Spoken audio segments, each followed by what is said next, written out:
Medical team ਨੇ ਬਾਨੀਆ PTI ਜਿਹੜੀ ਸਿਹਤ ਹੈ ਉਹਨੂੰ ਕਿਹਾ ਕਿ ਜੀ ਬਿਲਕੁਲ ਠੀਕ ਠਾਕ ਨੇ, ਠੀਕ ਹੈ।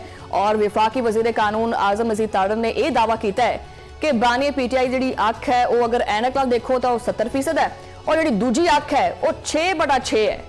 ਤੇ ਕੀ ਕਹਿਣਾ ਚਾਹੋਗੇ ਇਸ ਬਾਰੇ ਤੁਸੀਂ? ਦੇਖੋ ਜੀ, ਐਨਕ ਤੇ ਉਹ ਲਾਉਂਦੇ ਨਹੀਂ ਨਾ, ਇਹੀ ਤੇ ਰੌਲਾ ਹੈ ਕਿ ਤੁਸੀਂ ਉਹਨਾਂ ਦੀ ਇਲਾਜ ਬਰ ਵਕਤ ਨਹੀਂ ਕੀਤਾ ਹੁਕੂਮਤ ਨੇ, ਔਰ ਮਤਲਾ ਕਰਨ ਦੇ ਬਾਵਜੂਦ ਨਹੀਂ ਕੀਤਾ, ਤੇ ਉਹਦੇ ਨਾਲ ਉਹਨਾਂ ਦੀ ਅੱਖ ਦਾ ਜਿਹੜਾ ਉਹਨਾਂ ਦਾ ਬਿਨਾਈ ਉਹ ਮੁਤਾਸਰ ਹੋਈ ਹੈ। ਤੇ ਇਹ ਜਿਹੜੀਆਂ ਗੱਲਾਂ ਨੇ, ਇਹ ਜਦੋਂ ਤੱਕ ਕੋਈ ਜ਼ਾਤੀ ਮੌਲਜ ਜਾਂ ਖਾਨਦਾਨ ਦਾ ਕੋਈ ਬੰਦਾ ਜਾ ਕੇ ਨਾ ਵੇਖਾਵੇ, ਉਹ ਗਵਾਹੀ ਨਾ ਦੇਵੇ, ਇਸ ਹੁਕੂਮਤ ਦੀਆਂ ਤੇ ਕਿਆ ਬਾਤਾਂ ਨੇ। ਇਹ 20 ਜਨਵਰੀ 24 ਜਨਵਰੀ ਨੂੰ ਲੈ ਗਏ ਨੇ ਆਸਮ ਨੂੰ ਚੁੱਕ ਕੇ ਹਸਪਤਾਲ, ਤੇ ਨਾ ਕਿਸੇ ਨੂੰ ਦੱਸਿਆ ਨਾ ਪੁੱਛਿਆ, ਟੀਕਾ ਟੂਕਾ ਕਰਾ ਕੇ ਲੈ ਆਏ ਨੇ। ਉਹਦਾ ਕੀ ਹਾਲਾਤ ਨੇ, ਕੀ ਵਾਕਿਆਤ ਹੈ। ਫਿਰ ਦੇਖੋ ਨਾ, ਹੁਣ ਤਕਰੀਬਨ 4 ਮਹੀਨੇ 4.5 ਮਹੀਨੇ ਹੋ ਗਏ ਨੇ। ਨਵੰਬਰ ਤੋਂ ਉਹਨਾਂ ਦੀ ਮੁਲਾਕਾਤਾਂ ਬੰਦ ਨੇ, ਦਸੰਬਰ ਉਹਨਾਂ ਦੀ ਮੁਲਾਕਾਤਾਂ ਬੰਦ ਨੇ, 2 ਦਸੰਬਰ ਨੂੰ ਆਖਰੀ ਮੁਲਾਕਾਤ ਹੋਈ। ਤੇ ਇਹ ਸਾਰੀ ਸੂਰਤ-ਹਾਲ ਚ ਜਿਹੜਾ ਫੈਮਿਲੀ ਹੈ ਜਾਂ ਜਿਹੜੇ ਵਾਰਿਸ ਨੇ, ਉਹਨਾਂ ਦਾ ਇਤਮਾਨਾਨ ਵੀ ਤਾਂ ਜ਼ਰੂਰੀ ਹੈ ਨਾ। ਹੁਕੂਮਤ ਦੀ ਯਕੀਨਦਾਨੀ ਤੇ ਚੱਲੋ ਤੇ ਫਿਰ ਤੇ ਕੰਮ ਮੁੱਕ ਗਿਆ। ਫਿਰ ਇਹ ਤੇ ਰੋਜ਼ ਝੂਠ ਮਾਰਦੇ ਨੇ।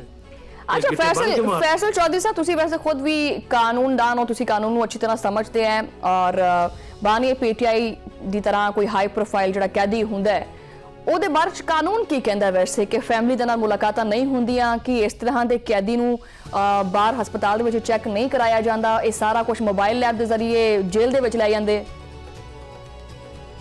नहीं, ऐसा कोई गल नहीं है। कानून के मुताबिक ते देखो ना, जेल दे कैदी जिहड़े ने उन्हां दी क्लासेस होंदियां ने 2, एक ਉਹਨੂੰ सुपीरियर क्लास कहंदे ने, एक ऑर्डिनरी क्लास कहंदे ने। ਜਿਹੜੇ ਆਮ ਕਲਾਸ ਦੇ ਬੰਦੇ ਹੁੰਦੇ ਨੇ ਉਹਦੇ ਚ ਜਿਹੜੇ ਆਪਣਾ ਤੁਸੀਂ ਚੋਰ ਚੱਕੇ ਜੇ ਪੁੱਤਰੇ ਛੁਤਰੇ ਜਿਹੜੇ ਆਮ ਕੈਦੀ ਹੁੰਦੇ ਨੇ। ਫਿਰ ਜਿਹੜੇ ਗ੍ਰੈਜੂਏਟ ਹੁੰਦੇ ਨੇ ਜਾਂ ਫਾਰਮਰ ਪ੍ਰਾਈਮ ਮਿਨਿਸਟਰ, ਵਜ਼ੀਰ, ਇਹਨਾਂ ਨੂੰ ਸਾਰਿਆਂ ਨੂੰ superior class, even businessman graduate ਜਿਹੜੇ ਨੇ ਉਹ ਵੀ ਸੁਪੀਰੀਅਰ ਕਲਾਸ ਦੇ ਜਿਹੜੇ ਪੜ੍ਹੇ ਲਿਖੇ ਹੁੰਦੇ ਨੇ ਉਹਨਾਂ ਨੂੰ ਵੀ ਉੱਥੇ ਪੂਰੀਆਂ ਸਹੂਲਤਾਂ ਦਿੰਦੇ ਨੇ। ਉਹਨਾਂ ਸਹੂਲਤਾਂ ਦੇ ਵਿੱਚ ਮੇਜ਼ ਕੁਰਸੀ ਹੁੰਦੀ ਹੈ, ਲਿਖਤ ਪੜ੍ਹਤ ਹੁੰਦੀ ਹੈ, ਕਿਤਾਬਾਂ ਹੁੰਦੀਆਂ ਨੇ, ਟੀਵੀ ਹੁੰਦਾ ਹੈ। ਬਸ ਜਿਹੜਾ ਇੱਕ ਪੜ੍ਹੇ ਲਿਖੇ ਬੰਦੇ ਨੂੰ ਜਿਹੜਾ ਸਮਾਨ ਦੇਣਾ ਹੁੰਦਾ। ਤੇ ਖਾਨ ਸਾਹਿਬ ਦਾ ਜਿਹੜਾ ਇਲਾਜ ਹੈ, ਤੇ ਕਿਉਂਕਿ ਉਹ ਜੇਲ੍ਹ ਹਸਪਤਾਲ ਦੇ ਵਿੱਚ ਜਿਹੜਾ ਇਹਨਾਂ ਦਾ ਸ਼ਫਾਖਾਨਾ ਹਰ ਜੇਲ੍ਹ ਦੇ ਵਿੱਚ ਇੱਕ ਹੁੰਦਾ ਹੈ, ਹਸਪਤਾਲ ਦੇ ਵਿੱਚ, ਉੱਥੇ ਕੈਦੀ ਕੁੱਦੀ ਪਏ ਹੁੰਦੇ ਨੇ। ਆ ਜਿਹੜੇ ਵਜ਼ੀਰ ਆਜ਼ਮ ਨਵਾਜ਼ ਸ਼ਰੀਫ ਤੇ ਜ਼ਰਦਾਰੀ ਸਾਹਿਬ ਲੰਮੇ ਪੈ ਰਹੇ ਸਨ, ਤੇ ਇੱਥੇ ਪਿੰਡ ਚ ਲੰਮੇ ਪੈ ਰਹੇ ਸਨ। ਤੇ ਉਹੀ ਉਹਨਾਂ ਤੇ ਪੈਣਾ ਹੈ ਕਿ ਉਹ ਬਈ ਅਗਰ ਇਲਾਜ ਉਹਨਾਂ ਦਾ ਅੰਦਰੋਂ ਨਹੀਂ ਹੋ ਸਕਦਾ, ਜਿਹੜਾ ਕਿ ਨਹੀਂ ਹੋ ਸਕਦਾ, ਉਹ ਤੇ ਮੈਨੂੰ ਜ਼ਾਤੀ ਤੌਰ ਤੇ ਇਸ ਵਾਸਤੇ ਪਤਾ ਕਿ ਮੈਂ ਇਹਨਾਂ ਚੀਜ਼ਾਂ 'ਚ ਇਨਵੋਲਵ ਰਿਹਾ। ਤੇ ਉਦੋਂ ਵੀ ਅਸੀਂ ਇਹਨਾਂ ਨੂੰ ਕਿਹਾ ਸੀ ਬਈ ਇਹ ਤੁਸੀਂ ਅੱਖ ਦਾ ਮਾਮਲਾ ਹੈ, ਤੇ ਖਾਨ ਸਾਹਿਬ ਸੁਪਰ ਫਿੱਟ ਨੇ, ਹਜੇ ਵੀ ਜਵਾਨਾਂ ਨੂੰ ਪਿੱਛੇ ਛੱਡਦੇ ਨੇ, ਲੇਕਿਨ ਫਿਰ ਵੀ ਉਮਰ ਦਾ ਇੱਕ ਤਕਾਜ਼ਾ ਹੁੰਦਾ ਨਾ ਜੀ। ਤੇ ਉਹਨਾਂ ਦਾ ਤੁਸੀਂ ਵੇਲੇ ਨਾਲ ਇਲਾਜ ਮੁਹੱਈਆ ਕਰਾਓ, ਜਿਹੜਾ ਦਵਾ ਦਾਰੂ ਹੈ ਉਹ ਉਹਨਾਂ ਨੂੰ ਮਿਲਦਾ ਰਹੇ, ਤਾਂ ਕਿ ਇਹਨੇ ਇਗਨੋਰ ਕੀਤੀ ਹੁਕੂਮਤ ਨੇ। ਇਗਨੋਰ ਨਾਲ ਉਹਨੇ ਉਹਨਾਂ ਤੇ ਕੋਈ ਤਵੱਜੋ ਨਹੀਂ ਦਿੱਤੀ। ਤੇ ਉਹ ਜਦੋਂ ਹੋ ਗਿਆ ਕੰਮ ਖਰਾਬ, ਹੋਣਾ ਤੇ ਇਹ ਚਾਹੀਦਾ ਸੀ ਨਾ ਵੀ ਕੰਮ ਖਰਾਬ ਹੋਣ ਤੋਂ ਪਹਿਲਾਂ ਇਲਾਜ ਸ਼ੁਰੂ ਹੋ ਜਾਂਦਾ, ਵੀ ਕੰਮ ਨਾ ਖਰਾਬ ਹੁੰਦਾ। ਇਹਨਾਂ ਨੇ ਜਦੋਂ ਉਹਨਾਂ ਦਾ ਅੱਖ ਜਿਹੜੀ ਹੈ ਉਹ ਅੱਧੀ ਪਚੱਦੀ ਰਹਿ ਗਈ ਵਿੱਚ, ਜਿਹੜਾ ਹਿਸਾਬ ਕਿਤਾਬ ਸਾਰਿਆਂ ਦੇ ਸਾਹਮਣੇ ਆਇਆ ਹੈ, ਤੇ ਉਸ ਤੋਂ ਬਾਅਦ ਇਹਨਾਂ ਹੁਣ ਸ਼ੁਰੂ ਹੋਏ ਨੇ ਸਾਰੀ ਗੱਲ। अच्छा वैसे ਜਿਹੜਾ ਨਾ फैसल साहब, ਇਹ ਵੀ ਚੀਜ਼ਾਂ ਹੈ ਕਿ ਮਾਜ਼ੀ ਗਵਾਹ ਹੈ ਕਿ ਆਸਿਫ ਅਲੀ ਜ਼ਰਦਾਰੀ, ਨਵਾਜ਼ ਸ਼ਰੀਫ ਔਰ ਜਿਹੜੇ ਦੀਗਰ ਜਿਹੜੇ ਸੀਨੀਅਰ ਆਲਮ ਜਿਹਨਾਂ ਤੋਂ ਤੁਸੀਂ ਵੀ ਜ਼ਿਕਰ ਕੀਤਾ, ਜਦੋਂ ਉਹ ਬਿਮਾਰ ਹੋਏ ਔਰ ਜੇਲ੍ਹ ਦੇ ਵਿੱਚ ਮੁੰਤਕਲ ਹੋਏ, ਤਾਂ ਉਹਦੇ ਪਿੱਛੇ ਨਾ ਕੋਈ ਗੇਮ ਵੀ ਚੱਲਦੀ ਸੀ, ਠੀਕ ਹੈ, ਤਾਂ ਕਿ ਉਹਨਾਂ ਨੂੰ ਕੋਈ ਰਿਲੀਫ ਮਿਲੇ। ਹੁਣ ਜਿਹੜੀਆਂ ਇਹ ਗੱਲਾਂ ਸਾਹਮਣੇ ਆ ਰਹੀਆਂ, ਜਿਹੜੀਆਂ ਕਿਆਸ ਰਾਈਆਂ ਜ਼ੋਰ ਫਾੜਦੀਆਂ ਪਈਆਂ ਨੇ, ਇੱਕ ਦੂਜੇ ਪਾਸੇ ਬਾਨੀ ਦਾ ਜਿਹੜਾ ਹੈਗਾ ਉਹ ਟਵਿੱਟਰ ਵੀ ਖਾਮੋਸ਼ ਹੋਇਆ ਪਿਆ ਹੈ, ਇਹਦੇ ਉੱਤੇ ਤੁਸੀਂ ਕੀ ਕਹੋਗੇ ਕਿ ਅੰਦਰ ਖਾਤੇ ਕੁਝ ਗੇਮ ਸ਼ੇਮ ਕੁਝ ਚੱਲਦੀ ਪਈ ਹੈ?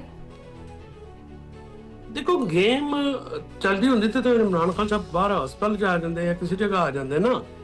ਇਹ ਗੱਲ ਇਹ ਕਿ ਉਹ ਟਵਿੱਟਰ ਤੇ ਹੈਂਡਲ ਤਾਂ ਖਾਮੋਸ਼ ਵੀ ਕਿਸੇ ਦੀ ਮੁਲਾਕਾਤ ਨਹੀਂ, ਮੁਲਾਕਾਤ ਹੋਵੇ ਤਾਂ ਫਿਰ ਮੀਡੀਆ ਤੇ ਗੱਲ ਹੁੰਦੀ ਹੈ, ਜੋ ਫਿਰ ਉਹਨਾਂ ਦੀ ਉਹ ਗੱਲ ਬਿਆਨ ਆ ਜਾਂਦਾ। ਜਦੋਂ ਮੁਲਾਕਾਤ ਹੀ 4 ਮਹੀਨੇ ਤੋਂ ਬੰਦ ਨੇ ਤੇ ਟਵਿੱਟਰ ਅਕਾਊਂਟ ਤੱਕ ਕੀ ਕਰਨਾ ਉਹਨਾਂ ਨੇ।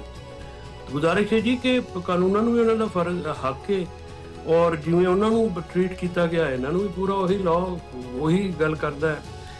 ਜਿਹੜਾ ਪ੍ਰਾਈਵੇਟ ਮਾਲਕ ਸੀ ਨਵਾਜ਼ ਸ਼ਰੀਫ ਸਾਹਿਬ ਦਾ ਵੀ ਉਹਦੇ ਨਾਲ ਹੁੰਦਾ ਸੀ, ਜ਼ਰਦਾਰੀ ਦਾ ਹੁੰਦਾ ਸੀ ਮੁੰਡਾ ਕਰਾਚੀ ਵਾਲਾ, ਉਹਦੇ ਨਾਲ ਹਸਪਤਾਲ ਵਾਲਾ, ਉਹ ਨਾਲ ਹੁੰਦਾ ਸੀ ਉਹਦੇ। ਤੇ ਇਹਨਾਂ ਦੇ ਵੀ ਬੰਦੇ ਇਮਰਾਨ ਖਾਨ ਸਾਹਿਬ ਦੇ ਡਾਕਟਰ ਨੂੰ ਇਜਾਜ਼ਤ ਇਹਨਾਂ ਦਿੱਤੀ ਹੈ। ਹੁਣ ਇਹਨਾਂ ਨੇ ਕੋਈ ਗੱਲ ਲੁਕਾਉਣੀ ਹੈ ਜਾਂ ਕੋਈ ਪਰਦਾ ਪਾਉਣਾ ਹੈ ਜਾਂ ਕੋਈ ਓਲਾ ਰੱਖਣਾ ਹੈ ਤੇ ਤਾਂ ਇਹਨੀ ਇਜਾਜ਼ਤ ਦਿੰਦੇ, ਅਦਰਵਾਈਜ਼ ਤੇ ਸਾਰਿਆਂ ਨੂੰ ਇਜਾਜ਼ਤ ਹੁੰਦੀ ਹੈ। ਨਹੀਂ ਮਤਲਬ ਮਨਾਉਣ ਦੀ ਕੋਈ ਕੋਸ਼ਿਸ਼ ਤਾਂ ਚੱਲਦੀ ਹੋਏਗੀ ਨਾ ਵੀ ਕੋਈ ਥੋੜੀ ਆਪਦੀ ਮਨ ਵਾਲਾ ਥੋੜੀ ਸਾਡੀ ਮੰਨ ਲਾ।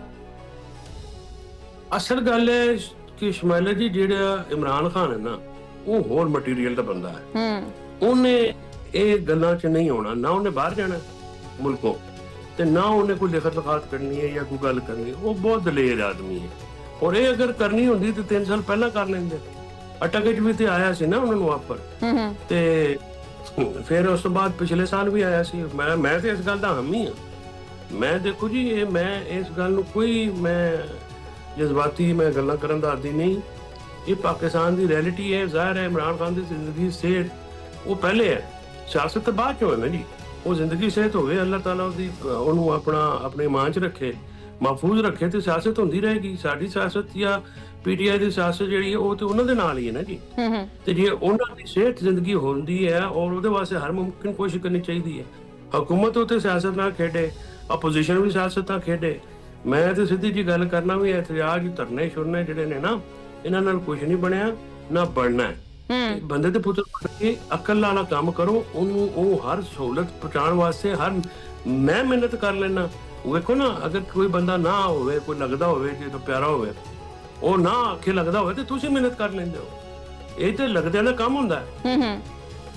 ਜਾ ਕੇ ਤਾਂ ਮਿਹਨਤ ਉਹਨਾਂ ਦੀ ਆਪਣਾ ਇਲਾਜ ਕਰਾਓ। ਲੇਕਿਨ ਦੇਖੋ ਇਹ ਵੀ ਚੀਜ਼ਾਂ ਕਿ ਫੈਸਲ ਚੌਧਰੀ ਸਾਹਿਬ ਇਹ ਵੀ ਗੱਲਾਂ ਸਾਹਮਣੇ ਆਉਂਦੀਆਂ ਹੈ ਕਿ ਇੱਕ ਪਾਸੇ ਦਾਵਾ ਵੀ ਕੀਤਾ ਜਾ ਰਿਹਾ ਹੈ। ਜਿਹੜੇ ਸੀਨੀਅਰ ਸਿਆਸਤਦਾਨ ਨੇ ਮੁਹੰਮਦ ਅਲੀ ਦੁਰਾਨੀ ਸਾਹਿਬ ਨੇ ਦਾਵਾ ਕੀਤਾ ਹੈ ਕਿ ਸਦਰੇ ਮੁਮਲਕਤ ਆਸਿਫ ਅਲੀ ਜ਼ਰਦਾਰੀ ਜਿਹੜੇ ਨੇ ਮੁਮਕਿਨਾ ਤੌਰ ਤੇ ਇਸ ਸਾਰੇ ਮਾਮਲੇ ਦੇ ਉੱਤੇ ਕੋਈ ਕਿਰਦਾਰ ਅਦਾ ਕਰ ਸਕਦੇ ਹੈ। ਤੁਹਾਨੂੰ ਲੱਗਦਾ ਹੈ ਕਿ ਵੀ ਇਹ ਇਸ ਸਾਰੇ ਮਾਮਲੇ ਦੇ ਉੱਤੇ ਅਗਰ ਕੋਈ ਡੀਲ ਸ਼ਿਲ ਹੁੰਦੀ ਹੈ ਤੇ ਆਸਿਫ ਅਲੀ ਜ਼ਰਦਾਰੀ ਕੋਈ ਆਪਣਾ ਕਿਰਦਾਰ ਅਦਾ ਕਰਨਗੇ? ਉਹ ਭੈੜਾ ਕਿਰਦਾਰ ਹੀ ਅਦਾ ਕਰਨਗੇ ਜੋ ਉਹਨਾਂ ਨੇ ਗੱਲਾਂ ਕੀਤੀਆਂ ਨੇ। ਦੇਖੋ ਨਾ ਬੜੀਆਂ ਮਾਯੂਬ ਜਿਹੀਆਂ ਤੇ ਨਾਮੁਨਾਸਿਬ ਜਿਹੀਆਂ ਨੇ। ਤੇ ਮੈਂ ਤੇ ਇਹ ਵੀ ਆਖਿਆ ਵੀ ਤੁਸੀਂ ਚੁੱਪ ਕਰਕੇ ਬਹਿ ਜਾਓ ਔਰ ਐਵੇਂ ਔਰ ਤੀਰ ਆਪਣੇ ਵੱਲ ਕਿਉਂ ਕਰਨਾ ਹੁੰਦਾ ਹੈ। ਐਵੇਂ ਹਰ ਚੀਜ਼ ਦੇ ਵਿੱਚ ਬੰਦਾ ਜਿਹੜੀ ਗੱਲ ਜੀ ਨਾ ਮਤਲਬ ਭੈੜੇ ਰੋਣ ਨਾਲ ਆਪਣਾ ਚੁੱਪ ਚੰਗੀ ਹੁੰਦੀ ਹੈ। ਤੁਸੀਂ ਜੀ ਜ਼ੋਰ ਗੱਲਾਂ ਇੱਕ ਬੰਦੇ ਦੀ ਸਿਹਤ ਖਰਾਬ ਹੈ, ਉਹਦੀ ਅੱਖ ਜਿਹੜੀ ਹੈ ਉਹ ਖਰਾਬ ਹੈ, ਤੁਸੀਂ ਤਕਰੀਰਨ ਲੱਗ ਕੇ ਪਤਾ ਕਿਹਨੂੰ ਖੁਸ਼ ਕਰਨ ਲੱਗੇ ਹੋ। ਦੇਖੋ ਜ਼ਰਦਾਰੀ ਸਾਹਿਬ ਨੂੰ ਪਤਾ ਹੈ ਕਿ ਇਮਰਾਨ ਖਾਨ ਆਇਆ ਤੇ ਉਹਨਾਂ ਦੀ ਛੁੱਟੀ ਹੋ ਜਾਣੀ ਹੈ। ਨਵਾਜ਼ ਸ਼ਰੀਫ ਸਾਹਿਬ ਨੂੰ ਵੀ ਪਤਾ ਹੈ ਇਸ ਵਾਸਤੇ। ਅੱਛਾ, ਬਲਕਿ ਬਕਾਇਦਾ ਫੈਸਲ ਚੌਧਰੀ ਸਾਹਿਬ ਰਾਣਾ ਸਨਾਉਲਾ ਦੇ ਬਿਆਨਾਤ ਨੇ ਕਿ ਵੀ ਅਗਰ ਉਹ ਆਇਆ ਤਾਂ ਫਿਰ ਅਸੀਂ ਨਹੀਂ ਹੈਗੇ ਕਿਉਂਕਿ ਜਿਹੜਾ ਬਾਨੀ ਪੀਟੀਆਈ ਹੈ ਉਹ ਸਾਡੇ ਵਜੂਦ ਨੂੰ ਤਸਲੀਮ ਹੀ ਨਹੀਂ ਕਰਦਾ। ਇਹ ਕੋਈ ਇੱਕ ਪਾਸਾ ਹੀ ਰਹਿ ਸਕਦਾ ਫਿਰ। ਹਾਂ ਉਹ ਦੇਖੋ ਨਾ ਉਹਦੀ ਵਜ੍ਹਾ ਹੈ ਕਿ ਉਹ ਆਵਾਮ ਉਹਦੇ ਨਾਲ ਹੈ ਨਾ ਜੀ। ਇਹ ਮਸਲਾ ਇਹ ਹੈ ਕਿ ਆਵਾਮ ਜਿਹਦੇ ਨਾਲ ਹੋਵੇ ਫਿਰ ਉਹ ਇਹ ਖਤਰਾ ਇਹਨਾਂ ਨੂੰ ਡਰ ਪਿਆ ਹੈ ਇਮਰਾਨ ਖਾਨ ਤੋਂ। ਇਹ ਉਹਦੇ ਡਰ ਤੋਂ ਜਿਹੜਾ ਨਾ ਇਹ ਹਰ ਕੰਮ ਪੁੱਠਾ ਸਿੱਧਾ ਕਰੀ ਹੁੰਦੇ ਨੇ। ਇਹਨਾਂ ਨੇ ਨਾ ਵੋਟਾਂ ਲਈਆਂ, ਨਾ ਇਹਨਾਂ ਦੇ ਕੋਈ ਅੱਲੇ ਹੈ, ਨਾ ਇਹਨਾਂ ਦੇ ਕੋਈ ਪੱਲੇ ਹੈ। ਇਹਨਾਂ ਦੇ 4 ਬੰਦੇ ਇਕੱਠੇ ਹੋ ਜਿਹੜੇ ਇਹ ਇਹਨਾਂ ਦੇ ਸਾਹ ਸੁੱਕ ਜਾਂਦੇ ਨੇ। ਠੀਕ ਹੈ ਜੀ, ਬੰਦਿਆਂ ਨੂੰ ਇਹ ਡਾਂਗ ਸੋਟਾ ਕਰਦੇ ਨੇ, ਛਾਪੇ ਮਾਰਦੇ ਨੇ, ਬੰਦਿਆਂ ਦੇ ਨਾ ਘਰ ਛੱਡਦੇ ਨਾ ਚਾਦਰ ਚਾਰਦੀਵਾਰੀ ਤੱਕ ਤਕੱਦਸ ਰੱਖਦੇ ਨੇ। ਜਨਾਨੀਆਂ ਨੂੰ ਨਹੀਂ ਛੱਡਦੇ, ਬੀਬੀਆਂ ਨੂੰ ਨਹੀਂ ਛੱਡਦੇ, ਬੱਚਿਆਂ ਨੂੰ ਨਹੀਂ ਛੱਡਦੇ। ਕਾਰੋਬਾਰ ਲੋਕਾਂ ਦੇ ਤਬਾਹ ਕਰ ਛੜੇ ਨੇ। ਮਤਲਬ ਹਰ ਕੰਮ ਇਹਨਾਂ ਨੇ ਉਹ ਕੀਤਾ। ਵੈਸੇ ਫੈਸਲ ਚੌਧਰੀ ਸਾਹਿਬ ਤੁਸੀਂ ਕਹਿੰਦੇ ਪਏ ਕਿ ਜੀ ਕਾਰੋਬਾਰ ਤਬਾਹ ਹੋ ਗਿਆ ਕਿ ਨਾਲ ਲੈਂਦੇ ਨੇ। ਤੁਸੀਂ ਲਾਹੌਰ ਦੇ ਵਿੱਚ ਡਿਵੈਲਪਮੈਂਟ ਚੈੱਕ ਕਰੋ। ਬਸੰਤ ਦਾ ਇੰਨਾ ਚੰਗਾ ਇਵੈਂਟ ਹੋਇਆ। ਵਜ਼ੀਰ ਆਲਾ ਪੰਜਾਬ ਮਰੀਮ ਨਵਾਜ਼ ਦੀ ਕਾਰਕਰਦਗੀ ਇੰਨੀ ਚੰਗੀ ਹੈ। ਪਿੰਕ ਗੇਮਾਂ ਹੁੰਦੀਆਂ ਪਈਆਂ, ਉਸ ਤੋਂ ਬਾਅਦ ਕੋਈ ਰੈੱਡ ਬਲੂ ਗ੍ਰੀਨ ਗੇਮਾਂ ਵੀ ਇੱਥੇ ਹੋਣੀਆਂ ਨੇ। ਨੌਜਵਾਨ ਬੜੇ ਖੁਸ਼ਹਾਲ ਨੇ, ਰੋਜ਼ਗਾਰ ਦੇ ਬੜੇ ਮੌਕੇ ਮਿਲਦੇ ਪਏ ਨੇ, ਕਾਰਡ ਬਣਦੇ ਪਏ ਨੇ, ਬੜਾ ਕੁਝ ਹੁੰਦਾ ਪਿਆ। ਇੱਕ ਖਾਲੀ ਪੀਟੀਆਈ ਜਿਹੜੀ ਕਹਿੰਦੀ ਪਈ ਹੈ ਕਿ ਜੀ ਕੋਈ ਕਾਰਕਰਦਗੀ ਨਹੀਂ ਹੈਗੀ, ਇਹ ਮਾਯੂਸੀ ਫੈਲਾ ਦਿੰਦੀ ਹੈ ਪੀਟੀਆਈ। ਹਾਲਾਂਕਿ ਮੁਲਕ ਤਾਂ ਬੜਾ ਤਰੱਕੀ ਕਰਦਾ ਪਿਆ। ਬੜੀ ਤਰੱਕੀ ਕਰਦਾ। ਮੈਂ ਵੀ ਬਸੰਤ ਮਨਾਈ ਹੈ। ਅੱਛਾ, ਗੁੱਡੀ ਤੁਸੀਂ ਵੀ ਉਡਾਉਂਦੇ ਫਿਰਦੇ ਸੋ। ਅੱਛਾ ਠੀਕ ਹੈ ਜੀ। ਹੁਣ ਮੇਰੇ ਤੋਂ ਨਵਾਜ਼ ਸ਼ਰੀਫ ਨੂੰ ਵੋਟ ਲੈ ਕੇ ਵਿਖਾਓ। ਮੇਰੇ ਜੇ ਲੱਖਾਂ ਲੋਕ ਨੇ। ਬਸੰਤ ਜਿਹੜਾ ਉਹ ਕਿਸੇ ਦੀ ਫੈਮਿਲੀ ਦਾ ਕੋਈ ਤਿਉਹਾਰ ਥੋੜੀ ਹੈ। ਗੁੱਡੀ ਉੱਡ ਗਈ, ਗੁੱਡੀ ਉਡਾ ਲਈ। ਸਿਆਸੀ ਖਿਆਲਾਤ ਤੇ ਆਪਣੇ ਉਹੀ ਨੇ ਨਾ। ਸਿਆਸੀ ਖਿਆਲਾਤ ਨਹੀਂ ਬਦਲਦੇ, ਰੁਝਾਨਾਤ ਨਹੀਂ ਬਦਲਦੇ, ਉਹ ਤੇ ਉੱਥੇ ਹੀ ਨੇ। ਬਾਕੀ ਹੁਣ ਤੁਸੀਂ ਨੌਜਵਾਨਾਂ ਦੀ ਗੱਲ ਕੀਤੀ ਹੈ, ਬੇਰੁਜ਼ਗਾਰੀ ਦੇ ਜਿਹੜੇ ਰਿਪੋਰਟਾਂ ਨੇ, ਪਾਕਿਸਤਾਨ ਇਸ ਵੇਲੇ ਸਭ ਨਾਲੋਂ ਜ਼ਿਆਦਾ ਤਾਰੀਖ ਦੀ ਜਿਹੜੀ ਬਦਤਰੀਨ ਬੇਰੁਜ਼ਗਾਰੀ ਹੈ, ਬਦਤਰੀਨ ਮਹਿੰਗਾਈ ਹੈ। ਕਿਸਾਨ ਜਿਹੜਾ ਉਹ ਰੋ ਰਿਹਾ, ਜ਼ਿਮੀਂਦਾਰ ਰੋ ਰਿਹਾ, ਦੁਕਾਨਦਾਰ ਰੋ ਰਿਹਾ, ਤਾਜਰ ਰੋ ਰਿਹਾ, ਕਾਰਖਾਨਾਦਾਰ ਰੋ ਰਿਹਾ। ਠੀਕ ਹੈ, ਤਨਖਾਹਦਾਰ ਤਬਕਾ ਜਿਹੜਾ ਉਹਦੀ ਕੰਡ ਟੁੱਟ ਗਈ ਹੈ। ਮਹਿੰਗਾਈ ਜਿਹੜੀ ਹੈ, ਹੁਣ ਰਮਜ਼ਾਨ ਮਾਸ਼ਾਅੱਲਾ ਪਰਸੋਂ ਸ਼ੁਰੂ ਹੋ ਜਾਣਾ ਹੈ, ਲੱਕ ਟੁੱਟ ਗਿਆ, ਕੁੱਬੇ ਹੋ ਗਏ, ਉਹ ਬੜੇ ਬੜੇ ਬਿਲਬੋਰਡਸ ਲੱਗ ਗਏ ਨੇ, ਬੜਾ ਸਸਤਾ ਰਾਸ਼ਨ ਜਿਹੜਾ ਉਹ ਵਜ਼ੀਰ ਆਲਾ ਪੰਜਾਬ ਮਰੀਮ ਨਵਾਜ਼ ਨੇ ਦੇਣਾ, ਉਹ ਪੂਰੀ ਤਿਆਰੀ। ਦੇਖੋ ਫੈਸਲ ਚੌਧਰੀ ਸਾਹਿਬ ਤਿਆਰੀ ਨਹੀਂ ਕਰਨੀ, ਹੁਣ ਵਜ਼ੀਰ ਆਲਾ ਪੰਜਾਬ ਮਰੀਮ ਨਵਾਜ਼ ਸਾਹਿਬਾ ਅਗਰ ਉਹਨੇ ਵਜ਼ੀਰ ਆਜ਼ਮ ਵੀ ਬਣਨਾ ਹੈ, ਆਵਾਮ ਨੂੰ ਸਹੂਲਤਾਂ ਦੇਣਗੇ ਤਾਂ ਵਜ਼ੀਰ ਆਜ਼ਮ ਬਣਨਗੇ। ਜਮ ਬਣੇ, ਜੇ ਲੋਕੀ ਉਹਨੂੰ ਇਲੈਕਟ ਕਰਨ ਤੇ ਬਣੇ। ਉਹ ਲੋਕੀ ਬੜਾ ਪਿਆਰ ਕਰਦੇ ਆ, ਟਵਿੱਟਰ ਅਕਾਊਂਟਸ ਭਰੇ ਪਏ ਨੇ, ਸੋਸ਼ਲ ਮੀਡੀਆ ਭਰਿਆ ਪਿਆ, ਲੋਕੀ ਉਹਨਾਂ ਵਾਸਤੇ ਗਾਣੇ ਬਣਾਉਂਦੇ ਨੇ, ਉਹ ਤੁਸੀਂ ਦੇਖਦੇ ਨਹੀਂ ਹੈਗੇ, ਉਹ ਆਏ ਦਿਨ ਟਵੀਟ ਜਿਹੜਾ ਉਹ ਕੋਟ ਕਰਕੇ ਕਹਿੰਦੇ ਨੇ ਕਿ ਆਈ ਲਵ ਯੂ ਔਰ ਸ਼ਾਬਾਸ਼ ਮੇਰੇ ਬੱਚੇ। ਆਵਾਮ ਸਾਰੀ ਪਿਆਰ ਕਰਦੀ ਹੈ, ਬਹੁਤ ਕਰਦੀ ਹੈ, ਬਸ ਪੀਟੀ ਹਸਦ ਕਰਦੀ ਹੈ। ਕਿਤੇ ਤੇਰੇ ਨੱਕ ਦਾ ਕੋਕਾ ਵੀ ਸੀ। ਅੱਛਾ ਮੈਂ ਨਾ ਇੱਕ ਆਖਰੀ ਸਵਾਲ ਇਹ ਪੁੱਛਣਾ ਕਿ ਬਹੁਤ ਸਾਰੀਆਂ ਗੱਲਾਂ ਇਹ ਵੀ ਗਰਦਿਸ਼ ਕਰਦੀਆਂ ਪਈਆਂ ਸੀ ਕਿ ਬਾਜ਼ੂ ਕਾਜ ਨੇ ਨਾ ਟੈਸਟਰ ਲਾਏ ਜਾਂਦੇ ਨੇ ਤਾਂ ਕਿ ਜਿਹੜੇ ਪੀਟੀਆਈ ਦੇ ਜਿਹੜੇ ਕਾਰਕੁਨਾਨ ਨੇ ਜਾਂ ਆਵਾਮ ਦਾ ਇੱਕ ਰੱਦੇਅਮਲ ਦੇਖਣ ਵਾਸਤੇ ਕਿ ਪਹਿਲੇ ਇਹ ਜਿਹੜੀ ਨਾ ਉਹ ਗੱਲਬਾਤ ਆਈ ਕਿ ਜੀ ਬਾਨੀ ਪੀਟੀਆਈ ਦੀ ਜਾਨ ਨੂੰ ਖਤਰਾ ਹੈ, ਤੇ ਉਸ ਤੋਂ ਬਾਅਦ ਫਿਰ ਜਨਾਬ ਆ ਜਿਹੜਾ ਹੁਣ ਅੱਖ ਦਾ ਮਾਮਲਾ ਹੈ, ਇਹ ਟੈਸਟਰ ਲਾ ਕੇ ਦੇਖਿਆ ਜਾਂਦਾ ਹੈ ਕਿ ਆਵਾਮੀ ਰੱਦੇਅਮਲ ਕੀ ਆਉਂਦਾ ਹੈ।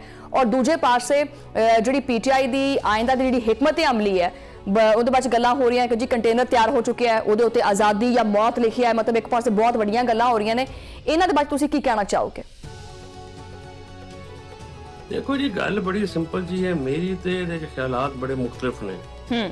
ਇਹ ਆਜ਼ਾਦੀ ਜਾਂ ਮੌਤ ਜਿਹੜਾ ਉਹਨੇ ਲੋਕਾਂ ਨੂੰ, ਸੱਚੀ ਗੱਲ ਹੈ ਵੀ ਇਹ ਹੁਣ ਬੇਵਕੂਫ ਬਣਾਉਣ ਵਾਲੀ ਗੱਲ ਹੈ। ਲੋਕੀ ਸਿਆਸੀ ਤੌਰ ਤੇ ਇਮਰਾਨ ਖਾਨ ਦੇ ਨਾਲ ਨੇ,